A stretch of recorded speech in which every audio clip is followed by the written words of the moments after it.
సంచార జీవితం వారిది. వంట మొదలు మిగిలిన అన్ని కార్యక్రమాలు నావపైనే పూర్తి చేసుకుంటారు. నీటిపై తేలియాడే జీవితాలే కాకుండా వీరి గృహాలు కూడా నీటిపైనే తేలుతూ ఉంటాయి. కాకినాడ జిల్లా తాళరేవు మండలానికి చెందిన బలుసుతిప్ప గ్రామస్తులైన వీరి ప్రధాన వృత్తి కాల్వలోని నత్త గుల్లలు ఏరడం. తెల్లవారుజామునే చీకటి సమయంలో కుటుంబం మొత్తం నావపైన గుల్లలు ఉండే ప్రాంతాలకు వెళ్లి 3 గంటల పాటు శ్రమించి దొరికిన సరుకును విక్రయించి జీవనం సాగిస్తారు. వీరికి గూడు కానీ కనీస సదుపాయాలు కానీ లేవు. వారు ఉండే ప్రదేశంలో విద్యుత్ వెలుగులు కూడా లేకపోవడం విచారకరం. వారి జీవన స్థితిగతులపై మరింత సమాచారం మా ప్రతినిధి దుర్హాన్ని అందిస్తారు. పాలకుల్లో తమ వర్గం అంటే తమ కులానికి చెందిన వారు పాలకులుగా ఉన్న అంటే ఎమ్మెల్యేలుగా ఉన్న న్యాయం జరగని బతుకులు వీరి. మత్స్యకార వర్గానికి చెందిన వీరు సంచార జీవితం గడుపుతున్న ఇప్పటి వరకు వీరికి కావాల్సిన సదుపాయాలు కానీ సౌకర్యాలు కానీ ఏమీ కల్పించలేని పరిస్థితుల్లో ప్రభుత్వాలు ఉన్నాయి. వీరు బలుసుతిప్ప గ్రామానికి చెందినవారు. అయితే కాకినాడ చొల్లంగిలో నివసిస్తుంటారు. వీరు ప్రధాన వృత్తి కానీ వ్యాపకం కానీ ఈ కాలువన గుండా సముద్రం మగ వరకు వెళ్ళి ఈ ముగ్గు గుల్ల అంటారు వీటిని, గుల్ల సేకరించే పని ప్రధాన వృత్తిగా పెట్టుకుంటారు వీళ్ళు.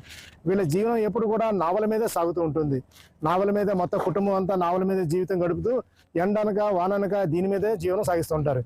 గతంలో అయితే ఈ బోట్లకి ఇంజన్లు లేని సమయంలో వీళ్ళు కాలువలో దిగి పడవలు తోసుకుంటూ వృత్తి సాగించేవారు. ఇప్పుడు మోటార్లు రావడంతో వీళ్ళకి కొద్దిగా వీళ్ళ జీవనాధారానికి కొద్దిగా ఆలంబనగా ఉన్న వీళ్ళ జీవితాలు మాత్రం బాగుపడలేదని చెప్పుకోవాలి. తీరం వెంబడి వీళ్ళు కాలువ వెంబడి ముగ్గుగొల్ల సేకరించి వీటిని ప్రస్తుతం అయితే పచ్చిగానే కొనుగోలు చేస్తుండడం వల్ల వీళ్ళకి ఉపాధి బాగానే ఉన్నా వీళ్ళ సౌకర్యాలు మాత్రం ఏమీ అందట్లేదని చెప్పాలి. వీళ్ళు ముమ్మిడివరపు నియోజకవర్గంలోని తాళరేవు మండలం అయిన బలుసుతిప్ప గ్రామానికి చెందినవారు. వీరు కేవలం 3 నెలల పాటు ఏకదాటిగా ఇక్కడే ఉండి 3 నెలలకు ఒకసారి 2-3 రోజులకి వీళ్ళ ఊరెళ్ళి వస్తూ ఉంటారు.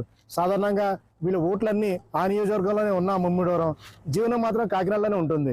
వీరు పడవల మీద నివసిస్తూ వంట కుటుంబంతో సహా ఈ పడవల మీదే నివసిస్తూ ఉంటారు.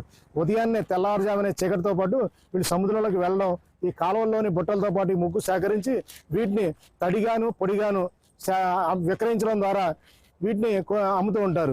వీటి ద్వారా జీవనోపాధి పొందుతున్న వీళ్ళ పిల్లలు మాత్రం అరకొర చదువులతోనే ఉన్నారు. ప్రస్తుతం అయితే కనుక వీరి కులానికి చెందిన పలువురు ఎమ్మెల్యేలు ప్రభుత్వంలో ఉన్న వీళ్ళ జీవన స్థితిగతులు మాత్రం ఏమాత్రం మెరుగుపడలేదు.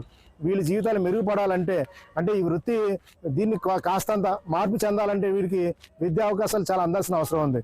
ఎందుకంటే సాధారణంగా ఎవరి జీవితం అయినా సరే నిత్యం నావ మీద ఉండడం కష్టంగానే చెప్పుకోవాలి. అయితే వంట మొదలు తిండి తెప్పలు అన్నీ వర్షం వచ్చినా తుఫాన్ వచ్చినా ఏమొచ్చినా వీళ్ళ జీవితం అంతా ఈ నావల మీదే గడిచిపోతూ ఉంటుంది. ఇప్పటికైనా ప్రభుత్వం స్పందించి వీరి జీవితాల్లో కనీస సౌకర్యాలు కల్పించాల్సిన అవసరమే ఉంది. ఎందుకంటే వీళ్ళు ఇటేపు చల్లంగిపేటకు చెందరు, అటేపు ఉప్పలంకకు కానీ ఇటే పరిసర గ్రామాలకు చెందరు. అయితే మత్స్యకార వర్గాల్లో చాలా కట్టుబాట్లు ఎక్కువ ఉండడంతో వీళ్ళ జీవనానికి వీళ్ళకి ఇక్కడ సౌకర్యాలు కల్పించలేని పరిస్థితి ఉంది. అయితే పాలకులు మాత్రం మాట్లాడుకుంటే ఏదో విధంగా వీళ్ళకి కొద్దో గొప్ప తాత్కాలికంగా గూడు ఏర్పాటు చేసే అవకాశం ఉన్నా ఆ కోసం ఏమాత్రం ఆలోచన చేయకుండా పాలకులు కూడా విభేదాలతో అలాగే కాలం వెల్లదిస్తున్నారు. ఎప్పటికైనా వీరి జీవితాల్లో సక్రమంగా వెలుగులు రావాలంటే కనీస గూడు ఏర్పాటు చేయాల్సిన అవసరం ఎంతైనా ఉందని వీళ్ళంతా విజ్ఞప్తి చేస్తున్నారు. వీడియో జర్నలిస్ట్ చిన్నితో నదీం.